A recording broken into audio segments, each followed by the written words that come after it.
வணக்கம் என் அன்பான நேயர்களே. தீபாவளிக்கு பிறகு உங்கள் வாழ்க்கையில் ஒரு பெரிய மாற்றம் நடக்கப் போகிறது என்று நான் எழுதியுள்ளேன். இது 100% சாஸ்திரங்களில் நிரூபிக்கப்பட்ட உண்மை. தீபாவளிக்கு பிறகு உங்கள் ஜாதகத்தில் உருவாகப் போகிறது. அந்த மாற்றங்கள் என்ன என்பதை உங்களுக்கு தெரிவிக்கப் போகிறேன். இது இந்த தீபாவளியை உங்களுக்கு மிகவும் விசேஷமானதாக மாற்றப் போகிறது. இந்த தேவகுரு பிரகஸ்பதி யார்? உங்கள் ஜாதகத்தில் மிகவும் சக்தி வாய்ந்த தேவகுரு பிரகஸ்பதி.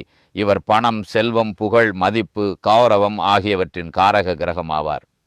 இங்கு நான் இன்னொரு விஷயத்தையும் சொல்லிக்கொள்ள விரும்புகிறேன்.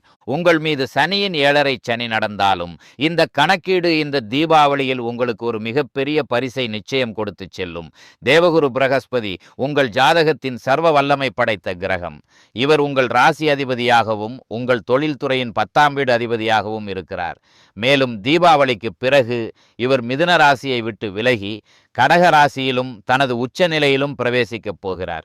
இது உண்மையில உங்களுக்கு என்ன யோகத்தை உருவாக்கி கொடுக்கும், மேலும் உங்கள் வாழ்க்கையில் என்னென்ன பெரிய மாற்றங்களை கொண்டு வரப்போகிறார் என்ற தகவலுடன் இன்றைக்கு உங்கள் முன் வந்துள்ளேன்.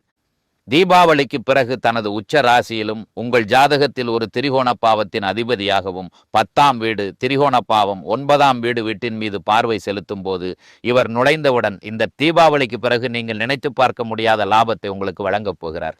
திடீர் லாபத்தின் நிலையின் ஒரு மிகப்பெரிய பரிசை இந்த தீபாவளிக்கு பிறகு உங்களுக்கு நிச்சயமாக வழங்கப் போகிறார். 2வது நிலையில் இவர் ஞானத்தின் காரக கிரகம். மேலும் இந்த இடம் புத்திசாலித்தனம், திறமை, அறிவின் இடமாகும்.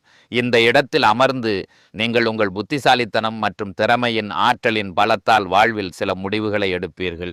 இது சமூகம், குடும்பம், உறவினர்கள் மற்றும் தொழில்துறையில் உங்களுக்கு புகழ், மதிப்பு மற்றும் கௌரவத்தை பெற்றுத்தரும். வயிறு சம்பந்தப்பட்ட ஏதாவது பிரச்சனையை நீங்கள் எதிர்கொண்டால் அதிலிருந்து உங்களுக்கு நிவாரணம் அளித்து கொடுப்பார். மாணவர்களுக்கு போட்டித் தேர்வில் சிறந்த வெற்றியின் நிலையின் யோகத்தை பெற்றுக் கொடுக்கும் கடமையை மீனராசிக்காரர்களுக்கு தேவ குரு பிரகஸ்பதியின் ஆசீர்வாதத்தால் கிடைக்கும். நீங்கள் கடந்த காலத்தில் மன அழுத்தமான நிலையை எதிர்கொண்டால் இதிலிருந்தும் உங்களுக்கு தேவ குரு பிரகஸ்பதியின் நிலை நிவாரணம் அளிப்பதை காண்பீர்கள். நீங்கள் திருமணமான தம்பதி, திருமணமாகி நீண்ட காலமாகியும் சந்தான பாக்கியம் கிடைக்கவில்லை என்றால் இந்த நிலையும் உங்களுக்கு சிறந்த காரக நிலையை சுட்டி காட்டுகிறது. அங்கு தேவகுரு பிரகஸ்பதியின் ஆசீர்வாதத்தால் உங்கள் வாழ்க்கையில் ஒரு சந்தான பாக்கியத்தின் யோகம் கிடைக்கும்.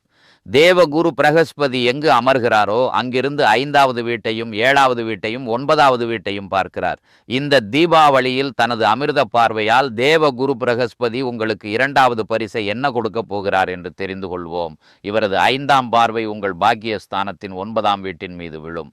சற்று புரிந்து கொள்ளுங்கள். இவர் திரிகோண பாவத்தின் அதிபதி. திரிகோண பாவத்தில் கோச்சாரம் செய்கிறார். மேலும் திரிகோண பாவத்தை பார்க்கிறார். இதைவிட சிறந்த யோகம் மீன ராசிக்காரர்களுக்கு இருக்க முடியாது.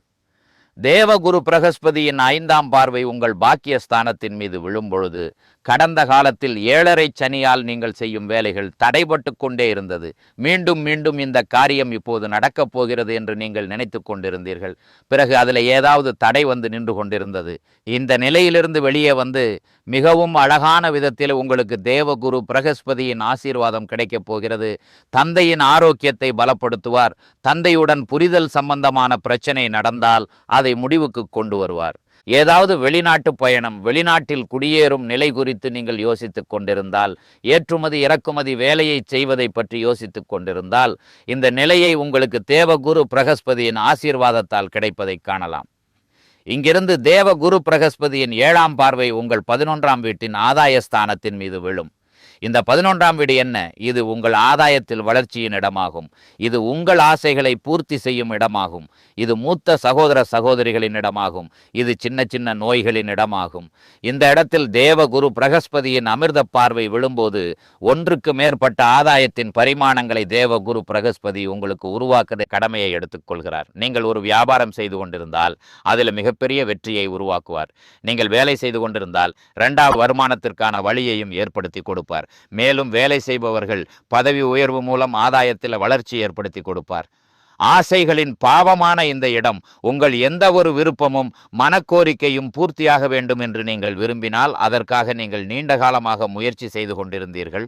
உங்களால் முடிந்த அளவு முயற்சி செய்தும் அது பூர்த்தியாகவில்லை. இப்பொழுது நீங்கள் பார்ப்பீர்கள், தேவகுரு பிரகஸ்பதியின் ஆசீர்வாதத்தால் உங்கள் ஆசைகளும் பூர்த்தியடையும். மேலும் இதில் உங்கள் பாக்கியத்தின் துணையும் காண கிடைக்கும். இவரது 9ஆம் பார்வை உங்கள் ராசியின் மீது விழும். இது உங்கள் ஆளுமையின் நிலையை மிகவும் அழகாக மாற்றப் போகிறார். மீன ராசிக்காரர்களை பற்றி சாஸ்திரம் சொல்கிறது, இவர்கள் பெரிய ஞானமுள்ள, புத்திசாலி, அறிவாற்றல் கொண்ட நபர்கள்.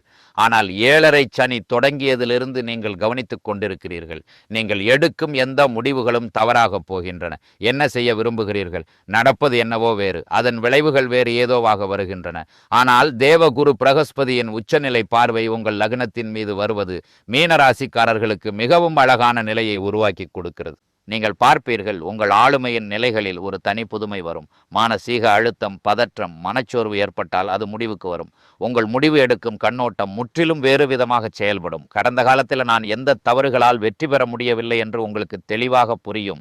மேலும் அதில் நான் என்னென்ன மாற்றங்களை செய்ய வேண்டும், அதனால் எனக்கு ஒரு சிறந்த காரக நிலையின் யோகம் உருவாகும். இதை நீங்கள் வெறுமனே யோசிக்க மாட்டீர்கள், அதை நீங்கள் செயலிலும் காட்டுவீர்கள். மேலும் அந்த நிலையின் அடிப்படையில் உங்கள் முடிவுகள் பாராட்டத்தக்கதாக இருக்கும். இது சமூகம், குடும்பம், உறவினர்கள், தொழில்துறை ஆகியவற்றில் உங்கள் ஆளுமையின் நிலையை ஒரு விசேஷ நபரின் நிலைக்கு மாற்றிக் கொடுப்பதை காணலாம். இவர் உங்கள் தொழில்துறையின் அதிபதியாகவும் இருக்கிறார். அதனால் வியாபாரம் செய்து கொண்டிருந்தால் வியாபாரத்தில் வளர்ச்சியின் யோகத்தை உருவாக்கி கொடுப்பார். வேலை செய்து கொண்டிருந்தால் வேலையின் நிலையிலும் பெரிய மென்மையான யோகத்தை உருவாக்கி கொடுக்க போகிறாரு. இந்த 5 பெரிய மாற்றங்கள் இந்த தீபாவளிக்கு பிறகு தேவகுரு பிரகஸ்பதியின் ஆசீர்வாதத்தால் உங்களுக்கு கிடைக்கப் போகின்றன. நான் எழுதினேன், தீபாவளிக்கு பிறகு உங்கள் வாழ்க்கையில் சில பெரிய நிகழ்வுகள் நடக்கப் போகிறது. இப்போது கேள்வி என்னவென்றால், தேவ குரு பிரகஸ்பதியின் பலன் அனைத்து மீன ராசிக்காரர்களுக்கும் சமமாக இருக்குமா? சாஸ்திரம் சொல்கிறது அது சாத்தியமில்லை. நீங்கள் எந்த கிரகத்தின் பலன்களை கேட்கிறீர்களோ அந்த கிரகத்தின் அமர்வு உங்கள் ஜாதகத்தில் ஒரு நல்ல வீட்டில் இருப்பது முதலில் அவசியம். இப்பொழுது இதை நீங்கள் எப்படி புரிந்து கொள்வது? நீங்கள் ஒரு சிறிய சிரமத்தை மட்டும் செய்ய வேண்டும். உங்கள் ஜாதகத்தை திறந்து கொள்ளுங்கள். மேலும் நான் உங்களுக்கு சொல்லும் கணக்கீட்டை உங்கள் ஜாதகத்தில் சரிபார்த்து கொள்ளுங்கள். இந்த நிலை உருவாகவில்லை என்றால் நான் சொன்ன ஒவ்வொரு வார்த்தையிலும் உங்களுக்கு சிறந்த காரக வெற்றியின் யோகம் காண கிடைக்கும். தேவகுரு பிரகஸ்பதியின் உங்கள் ஜாதகத்தில் என்ன நிலை உள்ளது? இதை எப்படி சரிபார்ப்பது? உங்கள் பிறப்பு ஜாதகத்தில் லக்னஸ்தானம், இந்த இடத்திலிருந்து நீங்கள் தேவகுரு பிரகஸ்பதியை சரிபார்க்க வேண்டும். லக்னத்திலிருந்து 6ஆம் வீடு, 8ஆம் வீடு, 12ஆம் வீட்டில் தேவகுரு பிரகஸ்பதி இருக்கக்கூடாது. இது முதல் நிபந்தனை. 2வது நிலை என்னவென்றால், உங்கள் ஜாதகத்தில் 10 என்ற எண் எழுதப்பட்டிருக்கும் இடத்தில் இருக்கக்கூடாது. இது 2வது நிபந்தனை. இந்த 4 இடங்களை தவிர தேவகுரு பிரகஸ்பதி உங்கள் ஜாதகத்தில் எங்கு அமர்ந்திருந்தாலும் இந்த சனியின் 7.5 சனியால் உங்கள் வாழ்க்கையில் 49 நாட்களுக்குள் தேவகுரு பிரகஸ்பதியின் ஆசீர்வாதத்தால் உங்களுக்கு சில பெரிய மற்றும் ஒரு சிறந்த காரக நிலையின் யோகத்தை உருவாக்கப் போகிறார். நீங்கள் நினைத்திராத ஒரு நிகழ்வு நடக்கும். தேவகுரு பிரகஸ்பதியின் முழுமையான ஆசீர்வாதம் நமக்கு கிடைக்க என்ன செய்ய வேண்டும்? ஓம் குருவே நமஹ் என்ற இந்த மந்திரத்தை தினமும் ஒரு மாலை ஜபிப்பது உங்களுக்கு பெரிய இலாபத்தை கொடுக்கும். விஷ்ணு சகஸ்ரநாம பாடலை படிக்க முடியாவிட்டாலும் அதை கேளுங்கள். கேட்பதன் மூலம் பெரிய நல்ல லாபங்கள் கிடைக்கும். மேலும் தேவகுரு பிரகஸ்பதி 6ஆம் வீடு, 8ஆம் வீடு, 12ஆம் வீடு அல்லது நீச நிலையில் இருந்தால் யாராவது உங்களை புஷ்பராக கல்லை அணிய சொன்னாலும் தவறுதலாக கூட அணியாதீர்கள். ஏனென்றால் நல்லது எதுவும் நடக்காது. மனமுருக குரு பகவானை பிரார்த்தனை செய்யுங்கள். இதுவே உங்களுக்கு சிறந்த பரிகாரமாகும். மேலும் விஷ்ணு பகவான் கோவிலுக்கு சென்று வழிபடுங்கள். இந்த தீபாவளி மிகவும் மங்களகரமானதாக இருக்கட்டும்.